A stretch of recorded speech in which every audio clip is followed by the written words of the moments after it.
Adam. Hi. Hello, welcome back. How are you doing? Did you have a nice week? Yeah, my boss is on vacation in Argentina. So it's just me holding down the fort. Just you? You alone? No one else is at the company. Just Adam. No one else, just me. Just Adam all alone. I own 51% of this damn company. How are you? I'm good. I'm happy to say that our foster dog has been adopted by a really good family. Yeah. Really good, like two people that are retired, have no kids, very active. Like the wife goes for like 5-mile walks every day. Both really comfortable with her because she was so sweet, but she did have some like reactive, just because she's, you know, a rescue dog. So there's some things that, you know, she's got some trauma. I believe she was rescued from trauma. I believe she was rescued from Ukraine. So like we can only imagine what she was experiencing. Obviously in her first couple of years. But they met her and we were actually really nervous at first because she like was barking at them a lot, specifically the husband, Graham. She was like barking at them a lot, but he was like not fazed by it at all. Like he was just like, oh, you silly dog, blah, blah, blah. And then he gave her treats. Then she calmed down. Then we went for a walk. And then they were like, yeah, we want her. We like her. So she's going to be renamed Tilly because Millie was their old dog's name. So like that was how they were like drawn to her because she was also a Millie. But they're like, yeah, we'll probably name her Tilly. But yeah, she's really cute. They sent me a photo of her like on a little trail, like step trail with flowers all around her, like so cute. So she's living the best life. Yeah. And I guess the rescue dog they had before, when we were telling them kind of what to be prepared for with Millie, they were like, oh, that's nothing compared to like what we had to deal with before. They had to like have their dog muzzled anytime anyone came over, I guess, previously. So they were like, yeah, they were the perfect like pair to adopt a dog that needed a little extra like patience, basically. Care. Yeah, because they were like, yeah. But yeah, so that's. Are you gonna do another one or? No, probably not. Just because I mean, we did like get somewhat attached to her, you know, because we'd never fostered a dog before, so we were like, oh yeah. I mean, it was like hard. We were so happy that she found her home, but yeah, then you're like, oh, it's weird. They're just like not here anymore. Yeah. But we keep saying that it might be better for us to have a cat right now because we don't know exactly what our life is going to look like 6 months from now. So we're just like, we probably should wait to actually adopt a dog until like we're a bit more settled. This week. Great. Yeah. Well, that's not what we're here to do today, Ari. We're not here to talk about dogs. I was about to segue. This week, we read chapter 11 called Hermione's Helping Hand. Adam, please tell us what happens in this chapter. In this chapter, Gryffindor Quidditch team has their tryouts, and the Golden Trio reconnect with Hagrid. Beautiful. Yeah, we'll reconnect, maybe. I don't know if that's the right word. Confront Hagrid. Yeah. Move past. Yeah. Force him. Yeah. Force him to move forward. So the chapter starts out, and this is like, as we've gone through 6 books of this is one of my least favorite times in the book. It's always in the first half of the book, usually around the end of the first act, where it's just like, they have so much homework. Wow. I can't imagine the amount of schoolwork they have. And it's like, okay, yeah, they're in school. We know. Do you know what? I feel like it was even weirder, like, reading this chapter after we were just, like, with the freaking gaunts. Like, last chapter was so, like, different to what we usually have in the book that, like, when it was like, oh, yeah, Quidditch tryouts. Oh, yeah, like, regular class schedule, detention. It was just kind of like, You can feel... I mean, it's good that they don't go back to Hogwarts in book 7, spoiler alert, but you can feel the overarching narrative of the whole story getting more epic as it progresses. Yes. Which then makes everything else really start to feel like so petty in comparison. Yeah, like so when you're reading something like this, you're just like, all right, and? Like, I don't care about this. This slug club?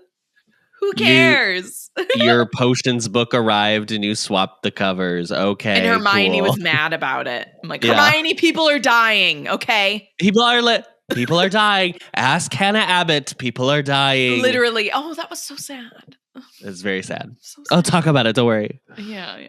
So all classes are now expecting nonverbal spells, charms, transfiguration. That's like a big leap to suddenly be like,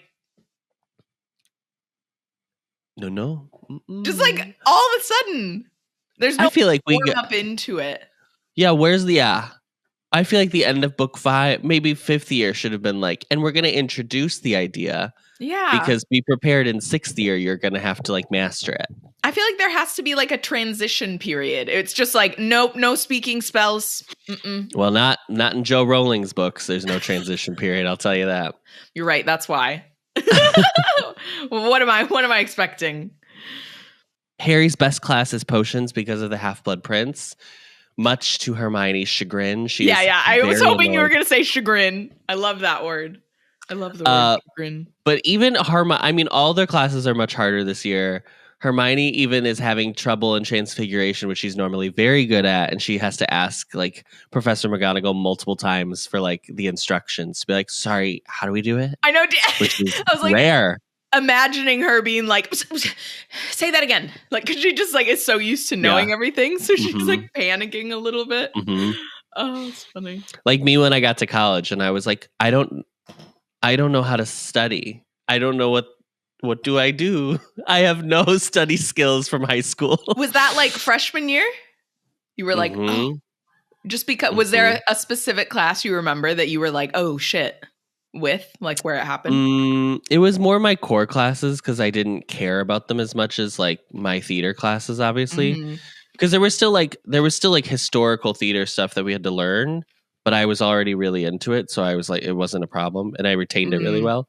But like, I had to redo a science class because I just like was bad. I got like a D. Oh my God! I never knew you even got a D in your whole life. Oh I yeah, did not know that until this moment. Wow. I got a D. That's why I had to stay and take a class after I graduated because I had one more credit that I needed to get in order to get my diploma. Oh, I didn't know you stayed. I stayed. It was like it was just like a first summer session. Yeah. So it was like a 3-hour class once a week. And so it was just till like the end of June, basically. It was like 6 weeks, I think. For science. And it was weather and climatology, girl. I've never taken an easier class in my life. It was so was like at Millikan, we had a class called Math in the World. I basically took the same thing. It's not real. I wanted to take that, but then it always filled up too fast because I'm just terrible at math. But I mean, I wish now, because I definitely got missed for ADHD, like 100,000%. But now also knowing that I have like dyslexia and might have had dyscalculia, because I don't know. I wonder, like, I'm always like, man, if I could go back and had known that, just to be able to advocate, but found out too late. Too late. But I don't even know if any of our teachers would have been able to know what to do with that information. Like if you had told any of our math teachers you have dyscalculia, they just would have looked at you and been like, okay, well, good figure luck. it out. Yeah. Like literally like, oh boy. Yeah, that's true. They have noticed that Hagrid is icing them out. He's not coming for like meals anymore. He's not coming for meals to the Great Hall. If they see him around, they like wave and say hello, and he pretends he doesn't hear them. It's not looking good for the friends. Hagrid, how old are you? Hagrid, you shouldn't have friends that are teenagers. I know, I'm sorry. I don't want to do this. I don't want to be like, you can't talk to teens. You work with them, obviously. And you can have like a rapport. But it's weird that they're like kind of your only friends. It's so weird. Like I'm thinking of a teacher like ignoring me. Like if I was like, "Hi, Mrs. Palanchar," and she was like ignoring me. There's no teacher you ever had that seemed like they were really immature. Anyways, Harry Potter.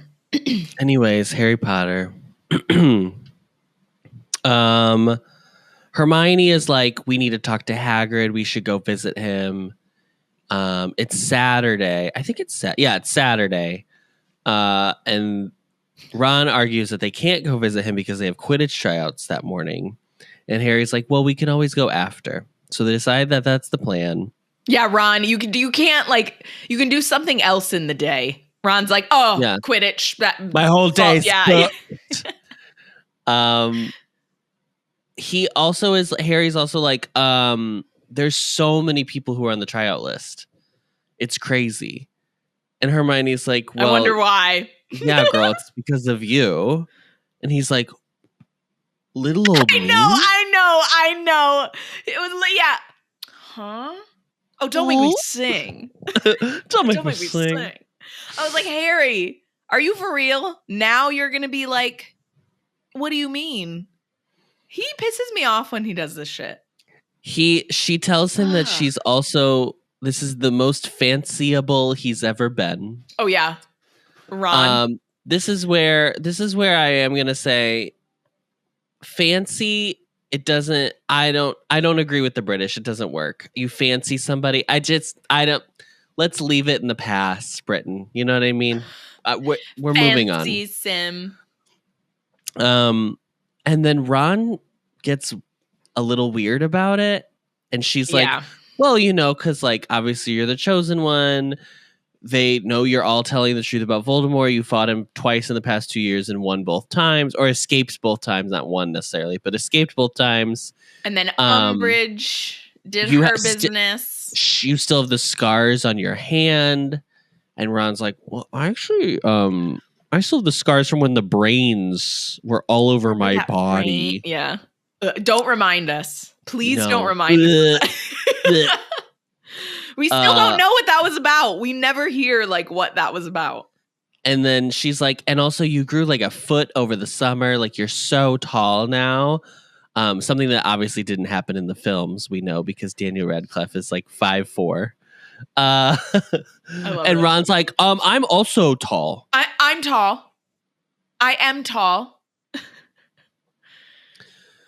It's gonna be a long book. Yeah, like this the whole time. It's time for Owl Post. They get their new potions books, Harry and Ron, from Flourish and Blotts, the express mail service. I don't know why, like Hermione's response to this. I was like, girl, you obviously know he's not. You really tried it. When she was like, great, you can throw away that, like, what did she call it? The, like, graffitied one or whatever it was. The graffitied book, yeah. She's like, you can get rid of that graffitied one. I was like, Hermione, you should have literally said nothing. Like, now he's definitely going to keep it because you made that comment. Yeah. Girl, come on. So, the other thing that I was like, why did it take so long for them to get these books? They've already had 2 full weeks of classes. This is the second Saturday of the school year. That bookkeeper is in like no hurry. He's like, no hurry at all. I'll get mail orders. What by Amazon, girl?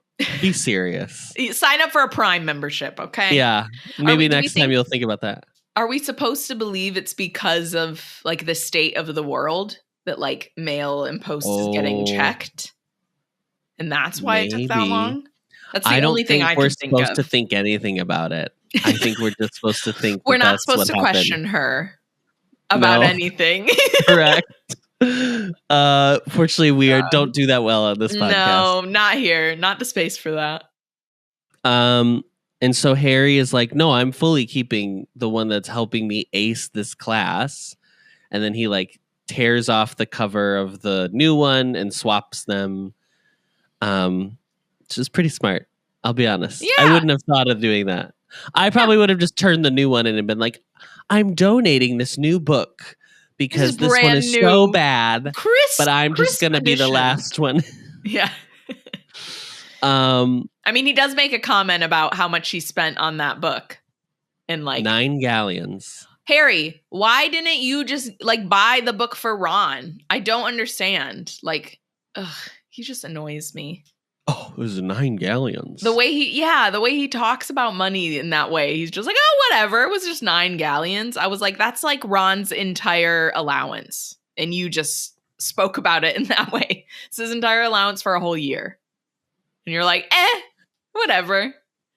So in the Daily Prophet, Hermione reads that Stan Shunpike has been arrested on Death Eater suspicions. Mm-hmm. Apparently he was in a pub talking about how he's working for the Death Eaters.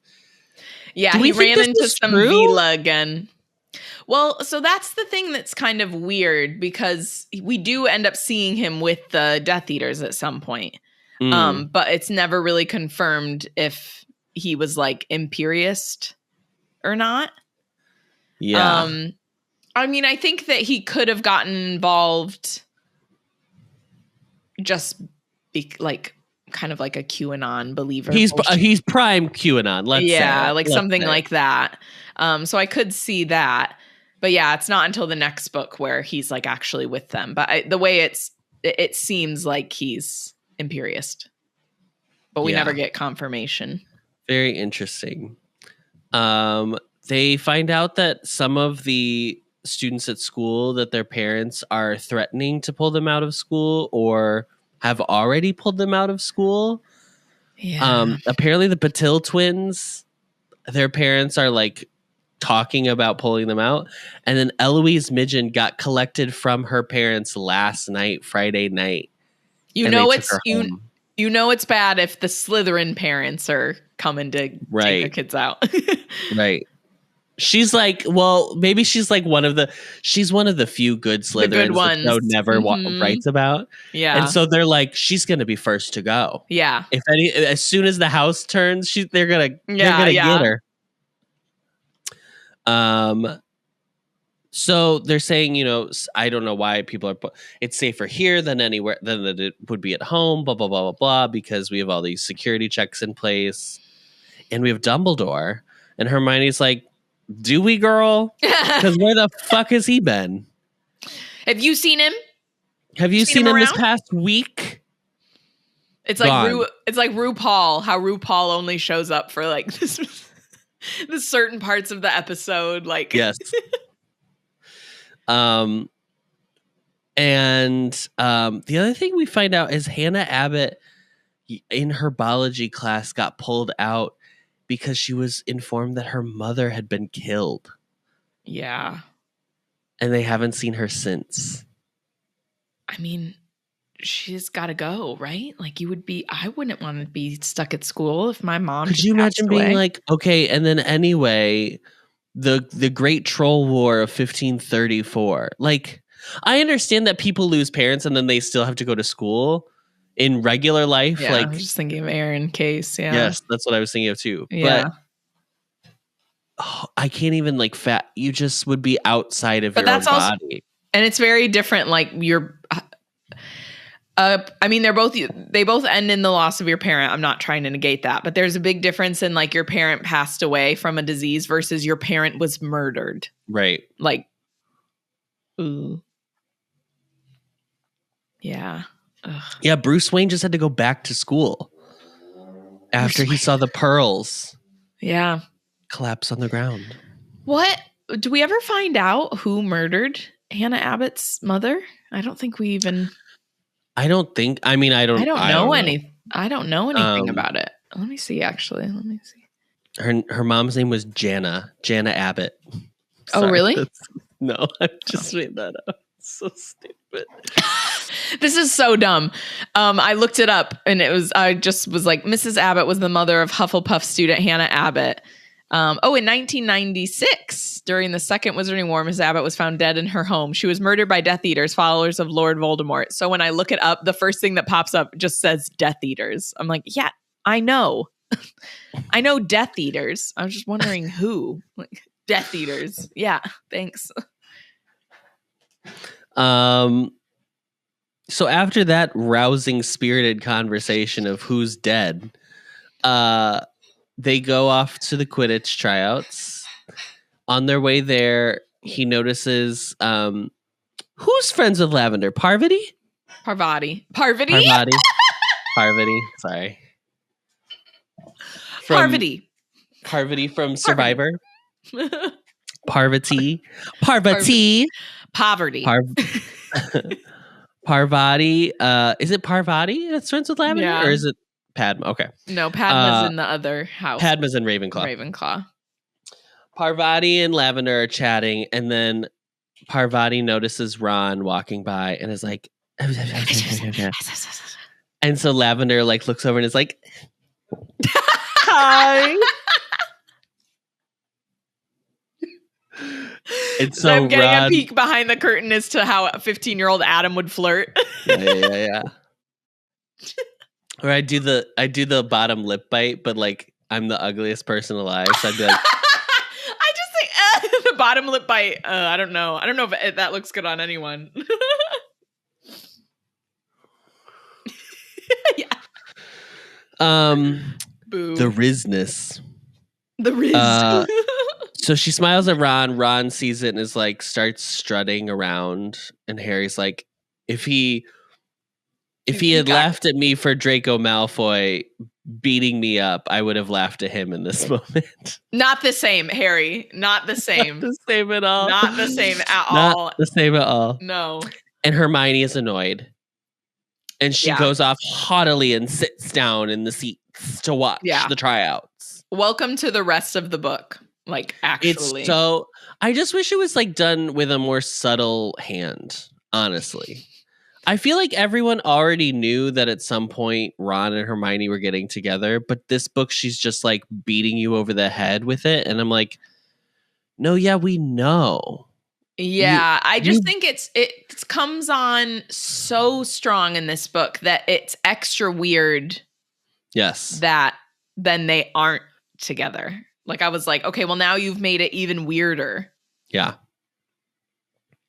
At least 50 people are at tryouts because they start off with just laps around the pitch on their brooms in groups of 10, and they get through 5 groups before Harry has to be like, if anyone is not Gryffindor, please leave. And then some Ravenclaws are like, okay. No, there was like a group of Hufflepuffs. The group of Hufflepuffs is what prompted it. And after he says it, some Ravenclaws are like, all right, we'll go too. Stupid. Harry, I think at this point, you remember, earlier in this book, when we talked about the Slug Club, we were like, shouldn't Harry fucking know Cormac McLaggen? He's in his house. Yeah. I think Harry just doesn't know people in his house. What? I think it's not even like all Hogwarts students. I think Harry's just like a dummy.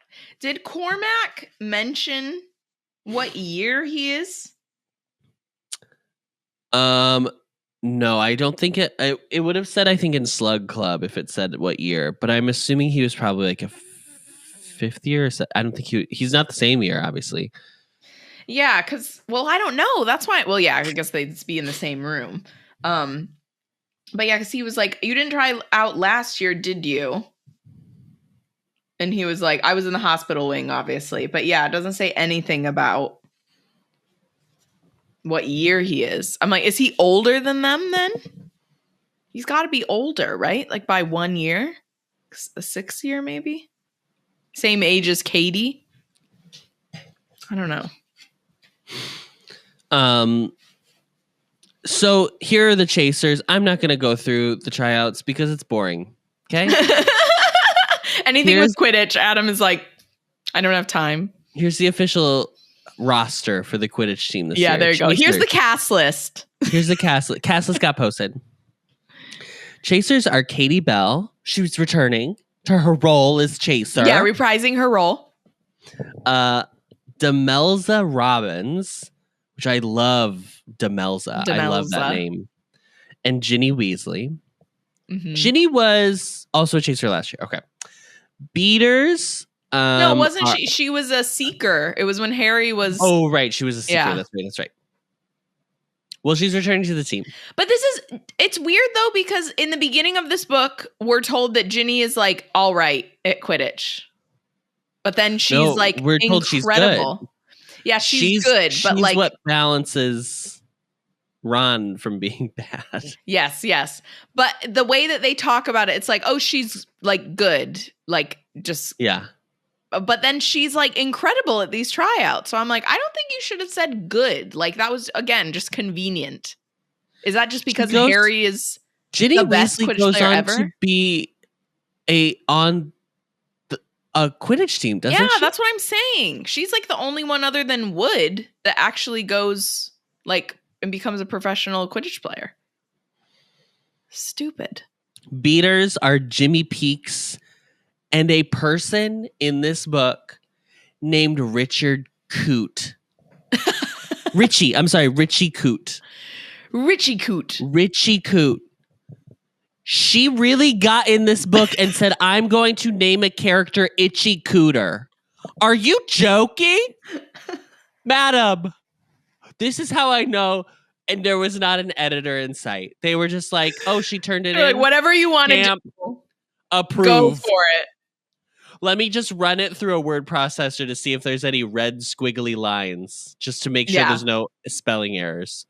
No Richie editor. Coote. It's weird too because Joanne. Like there's so many good names. Adam. That's disgusting. Disgusting. So keeper tryouts end up between Cormac McLaggen and Ron Weasley. To no one's surprise. Reprising his role. Yeah. Cormac gets they send I can't hear it at all. Oh, okay, great. Cormac saves 4 of the 5 goals, protects. Yeah. You know what I'm saying? Throws, keeps, tosses. Whatever, whoever. And Ron gets all 5. The thing about Cormac, though, is that the 5th one, he actually, like, goes the wrong way. Like, he, like, just fully fucks up. Which is interesting. It almost seems like he was confounded. Oh, weird.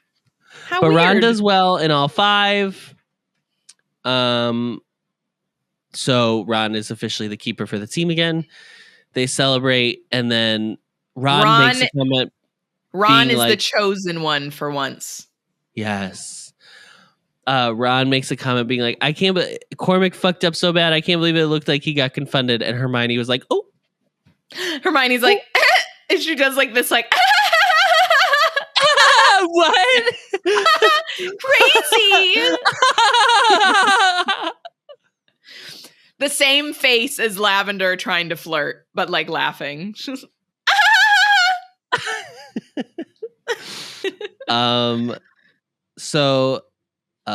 they go after that. They go to see Buckbeak and Hagrid. Buckbeak's doing well. I love that Harry had like a full-on convo with Buckbeak. I was like, you know what? Give me more of this. Do you miss him? Yeah. You're okay here, right? Though you're okay here with Hagrid, right? I'm having a really hard time, actually. Yeah. I am sure. I have no doubt. Buckbeak does not care that Sirius is gone because Sirius was the person who was making him sleep inside this or the house of Black. Buckbeak's like, I'm sorry, do you see where I am? I'm literally outside now. Out on of the doors. most beautiful Scottish Highlands you've ever seen. Am I okay? Bitch, are you okay? I'm fine. What's wrong with you? I'm fine. Yeah. Oh my gosh. I'm not your therapist, Harry. Yeah, he was. Harry was having a little therapy session with Buckbeak there for a second. Hagrid comes over and is like, hey, don't bother him. He'll bite your fingers off, and then notices that it's them. And he's like, oh, goes straight inside and closes the door behind him. That's what I'm saying. How old are you? Like, Sir.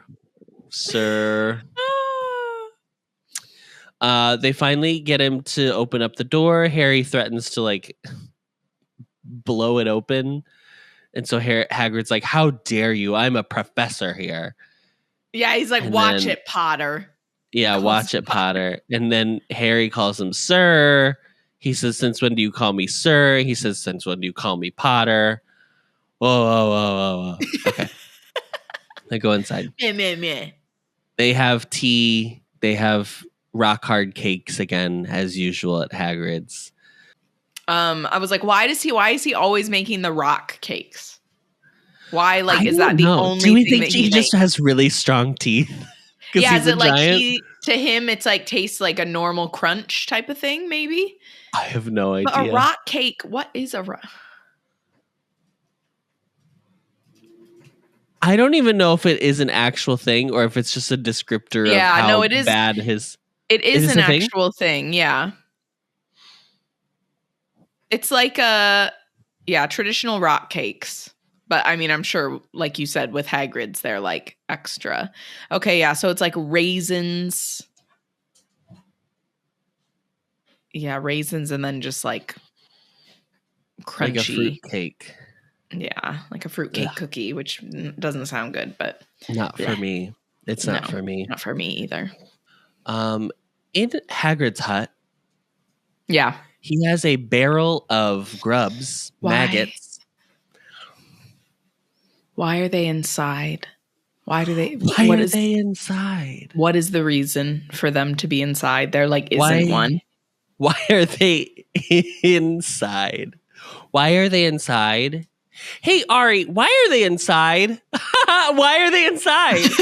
I hate this. Why are they inside? I don't know why. There's literally no reason for them to be in there other than plot. Like plot with the little like squiggles next to plot. But also like how much plot really? Like the tiniest amount, the smallest amount of plot. It's weird though too because they could have just been like outside when they were coming in and they still could have asked him, what is that? What is that out front? Why do you have that out front? It's just so weird that they're inside. Hermione, this is after the conversation, by the way, where they just convinced Hagrid that they couldn't take care of magical creatures because they were too busy. By the way, they just fully lie. Yeah. And so Hermione notices the maggots and she's like, what the fuck is going on here? And Hagrid bursts into tears and she goes around the table the long way to not walk by the maggots to console him. Same girl. They're there. It's okay. What's going on? And he's like, I'm so sad because I think Aragog is dying. Silence. I mean, that's Ron and Harry are like, what a shame. What a damn shame. Hermione offers help. She's like, is there anything we can do? No. And Hagrid's, I don't even know why she said that. She's way too nice. There's nothing they would be able to do. Hagrid is like, well, his spider kin are getting a little restive, so I would be worried about your safety if you were to go there, but I really appreciate your concern. Finally. This is the first concern you have showed for anything to do with Aragog, like other people seeing Aragog. Sweetheart, Aragog likes you. Yeah. I don't even think his family likes you. No, he just has sway over his family, so you are fine. Mm-hmm. Buddy boy. At least for right now. At least for today. Yeah. Tune back in soon if we find out more. There's also a mention of they go back to the conversation of like they were busy, they can't take care of magical creatures again. They also have to convince him that Grubbly Plank was like the worst sub they'd ever had. They were like, oh, hard teacher, horrible. Don't you come for Will?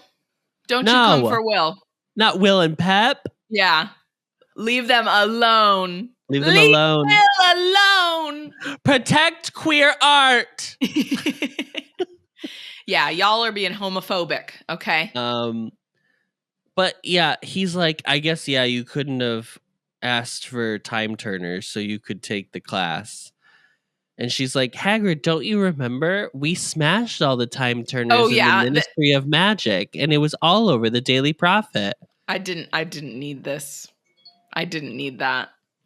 Was Joe worried that someone would point out that time turners exist and how they could be? I mean, I was like, maybe for the Voldemort stuff. Yeah. But you can't make another time turner again? Like, that's just it? They're just gone forever? Also, are we just supposed to assume that happened when, like, Harry was not around them? Because that's not in book 5. Unless it's like something they smashed into. There is nothing like that. They're like, Harry looked down and saw many time turners. Shattered time turners. Yeah. Smashed to smithereens on the floor. Is this her first, like, in real time, what is it called? Retcon? Maybe, probably, yeah. Where she's like, "Ooh, I have a hole. Let me patch that up real quick." I just don't know who would care. Like, because you just could say, "Oh, well, you can't use a time turner; it's illegal." But I guess maybe that's why, because Ministry of Magic.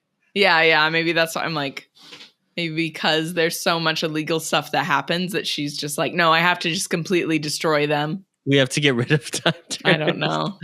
Yeah. And they can't ever be made again. It was a special sand. It was a specialty something. Sand that doesn't exist anymore. Yeah.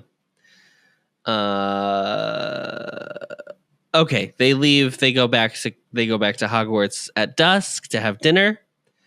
Cormac is clearly still feeling the effects of being confounded because he walks into a wall before he can walk into the Great Hall. And that's when Harry's like, really seems like he's going on here. Really seems like he was affected by something today. And Hermione's like, okay, don't fucking tell Ron, okay? But he was being an asshole about Ginny and Ron, and I didn't want to hear it. So, bobbity blah. And Harry's like, I don't care. I just think it's funny that a prefect is... Oh, yeah. Aren't you a prefect? Hexing students. And she's like, shut up. And then Ron's like, what are you two talking about? And they're like, nothing. Everything's fine. Everything's fine. And they go to dinner. Slughorn comes up to them, and he's like, oh, hello. I'd love to invite you to my supper this evening. Exactly like that. Does not address Ron whatsoever. He's only inviting Harry and Hermione. Harry literally, it's like Ron doesn't exist. And then he's talking about all the, like, McLaggen, Zabini, all the usual faves. Yeah. There's... Harry explains that he has detention with Snape tonight. He's like, oh, I'll write to Snape. He'll set it for another day. It doesn't matter. Very overly confident. I was like, there is no way in hell Snape would give up his firstborn child to keep Harry in that dinner. position. Yeah. Ron's very clearly annoyed that he did not get invited. Mm-hmm. They finish dinner. They go to the common room. And in the common room, they find an evening prophet. Yeah, I always forget about this. Yeah. There's the daily prophet and the evening prophet. And the evening prophet is only mentioned like once every blue moon. Yes, when she has another thing she has to share, but not at the beginning of the day. Yeah. The Malfoy house was raided again by Ministry officials to look for dark artifacts, and they found none. In it, Arthur Weasley is quoted as saying he was tipped off anonymously. And Harry's like, yeah, I was the one who tipped him off. It was me. He's like, so Malfoy must have brought it with him to school. He must have it here. Yeah, whatever it is. To which then Ron and Hermione are like, well, no, because we all got sneakoscoped on the way in. Or whatever it is. Dark detector. They had to go through TSA. Yeah, to get to school this year. Magical TSA. And he's like, well, then it's come through the owl post. And they're like, no, they're checking it. Were you not here? Oh, you weren't here. Well, they explained all of this already. And he's like, oh, well, then I don't know. He's stumped. Yeah, he's pouting. At this point, Ron is just a sourpuss and goes to bed angry. Because he was looking over at Lavender Brown. Sulking and looking at Lavender. He's like, yeah. He goes to bed mad because he's not invited to the slug club. And then a girl comes over. I don't even remember who it was, but some girl comes over and she's like, Harry, Professor Snape wanted me to tell you that you have to go to detention tonight, even if you got invited to a party. And you're going to be separating flobberworm mucus and to not even bring it gloves. So this is the girl, whatever her name is. Yeah. Yeah. What is her name? I don't even know if she has a name. It is Demelza. Oh, it is Demelza. Yeah. It is Demelza that comes over. I didn't know that. Oh my God, that's so funny. I was saying it because I remembered it was her. I wasn't being silly. Do you want me? I'll read the whole thing in that voice. God. Harry, I've got a message for you. From Professor Slughorn? No, from Professor Snape. He really thought it was going to be from Slughorn for a second there. He is so dumb. He says you're to come to his office at 8:30 tonight to do your detention. No matter how many party invitations you received. And he wants you to know you'll be sorting out rotten flobberworms from good ones to use in potions. And he said there's no need to bring protective gloves. Why does Snape care what is going on with potions class? Yeah. Wait, that's a great point. He should have, then Slughorn for sure should have been able to be like, do something else. I don't need that. Snape, you don't run the school. I guess you will soon enough, but you're not there yet. Not yet. Not yet. Anyway, that's the end of the chapter. Harry goes to detention. No matter how many party invites you get, Harry, you still have to serve this detention. And I don't know why you thought any different. I don't know why either. You should know Severus Snape by now. Let's be real. Mm-hmm. Thank you, Adam. That was lovely. Thank you. That wraps up this chapter. Next week, we will be reading chapter 12, Silver and Opals, which I completely forgot was even a chapter in this book. I saw this chapter title and was like, what? Yeah, who's she? Who's she? Okay, we have a couple of comments. ACH Grave commented, it's executive dysfunction. Do you know what she's talking about? No. Is it the 4-minute one? You were explaining the thing where you're like paralyzed when you have ADHD. Yes. Oh, yes. Oh my gosh. Yes. Executive dysfunction. Oh my gosh. Yes. Oh my God. I love that one of our listeners was in that moment was like, I know. Thank you. Yes. And then Tabby Matha left a comment saying, love you too, Ari. Oh my God. So much love. Love you again, Tabby Matha. All right. Enough. And then McAllister B8891 said, now that you bring it up, I'm surprised Snape's Patronus isn't Lily as a teen or preteen because he's such an incel and obsessed with the time they spent together as kids. Oh my God. Yes. I mean, maybe it was at one point. I mean, I hold firm that he can't make a Patronus. That's my belief. I don't think he has enough good memories. But he does in the next book. I don't want to. Do you remember? We're not there yet. I don't want to hear about his fucking good memories. It's not. Well, never mind. No spoilers. Yeah, spoilers for Adam.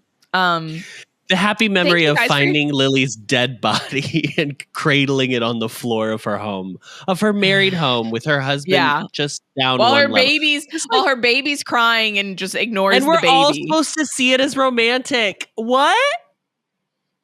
It's crazy. I can't wait to talk about it because, girl, be serious. Yeah. Okay. Thank you very much for your comments. Keep them coming. You can find the podcast on Apple Podcasts, Spotify, or wherever you find your podcasts, as well as video versions on the Ampliverse YouTube channel and Spotify. As always, don't forget to rate, review, and subscribe so that we can get a perfect Newt score. 5 stars only, or else you will be confunded and have to bounce off of doorways for the rest of the day. Or no, you know what? You'll have to sit in a room with a big bucket of giant maggot worm thing. Yeah, that's the worst one. Yeah. So 5 stars or else. And don't forget to follow us on Instagram at HBanxious or YouTube and TikTok at the Ampliverse. We are hosted on Spotify for podcasters, so thank you to them. And are a proud member of the Ampliverse. Check them out at theampliverse.com. Thank you very much, Adam. Thank you, Ariana. And as always, Knox.